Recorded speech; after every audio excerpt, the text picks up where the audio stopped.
Produksi Islam adalah seluruh kegiatan manusia dalam memperbaiki kondisi fisik material dan juga moralitasnya untuk kebahagiaan dunia maupun akhirat.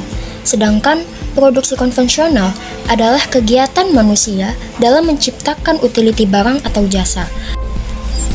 Maka, perbedaan dari produksi Islam dan produksi konvensional ini ialah produksi Islam yang pertama berdasarkan prinsip syariah, yang kedua mengatur halal atau haram barang dan jasa, yang ketiga mementingkan kepentingan orang lain, dan yang keempat ialah mementingkan kemaslahatan umat.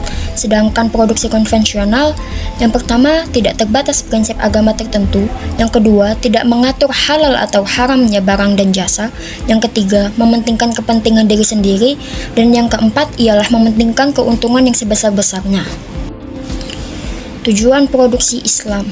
Tujuan produksi Islam ini ialah untuk memenuhi kebutuhan masyarakat, menyediakan barang dan jasa untuk masa sekarang maupun yang akan datang, mendapatkan maslahah dan berusaha untuk tidak melakukan kemubaziran. Formulasi maslahah bagi produsen dapat diformulasikan menjadi M sama dengan V ditambah B, di mana M adalah maslahah, V adalah keuntungan, dan B ialah berkah. Fungsi produksi ialah hubungan teknis antara faktor produksi atau input dan hasil produksi atau output. Dapat ditulis secara matematika dengan rumus ialah Q sama dengan F buka kurung K LRT tutup kurung, yang mana Q ialah tingkat produksi, K adalah modal, L adalah tenaga kerja, R adalah kekayaan alam, dan T ialah teknologi. Pada slide ini terdapat sebuah kurva yang mana pada garis vertikal menggambarkan modal, sedangkan garis horizontal adalah tenaga kerja. Pada titik B menunjukkan bahwa terdapat dua tenaga kerja dan dua modal yang menghasilkan misalnya 100 output. Lalu pada titik A, produsen ingin menambahkan modalnya lebih banyak tanpa mengurangi hasil output, jadi dia menambah modalnya menjadi 3, maka resikonya ia harus mengurangi tenaga kerja menjadi 1. Lalu, pada titik C, ia ingin mempertahankan 3 tenaga kerja tanpa mengurangi jumlah output. Agar hasil output tetap sama, maka ia harus mengurangi modalnya menjadi 1, hingga disinilah terjadi kurva isokron 1, yaitu perbedaan dua faktor input menghasilkan hasil output yang sama. Kemudian pada titik G terdapat 3 tenaga kerja dan juga 3 modal, di mana jika hal ini terjadi, maka terdapat pergeseran dari kurva isokron 1 menjadi kurva isokron 2. Karena hal ini dapat terjadi apabila produsen menambahkan jumlah modal dan tenaga kerja yang sama besarnya, dan kurva isokron kedua hasilnya terjadi pertambahan hasil output.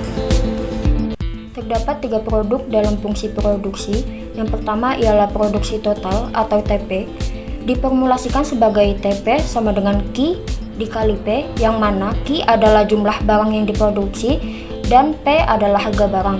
Yang kedua, produksi marginal atau MP, yang diformulasikan sebagai MP sama dengan delta TP dibagi delta X, atau MP sama dengan DQ atau dibagi DX, yang mana delta X adalah tambahan faktor produksi dan delta TV adalah tambahan produksi total. Yang ketiga ialah produksi rata-rata atau AP, yang diformulasikan sebagai AP sama dengan TV dibagi X, atau AV sama dengan Q dibagi X, yang mana TV adalah produksi total dan X adalah jumlah produksi. Analisis biaya. Analisis biaya adalah fungsi antara biaya produksi dengan tingkat output yang akan dicapai dalam satu periode.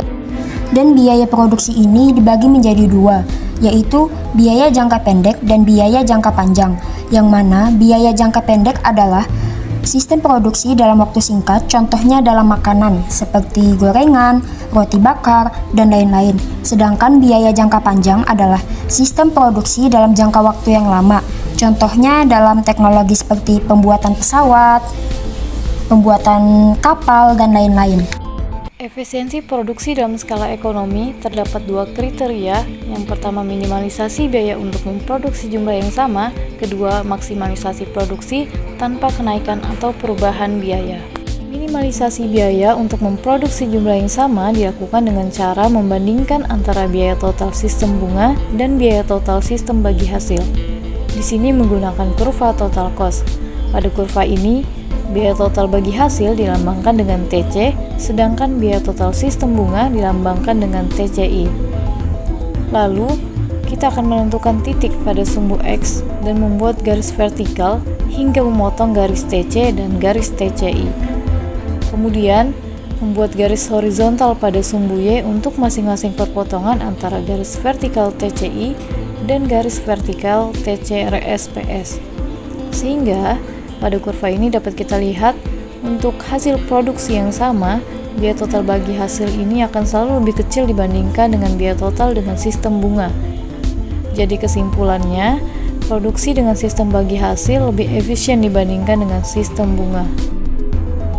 Maksimalisasi biaya tanpa kenaikan atau perubahan biaya masih dilakukan dengan cara yang sama, yaitu membandingkan total biaya sistem bunga dan total biaya sistem bagi hasil.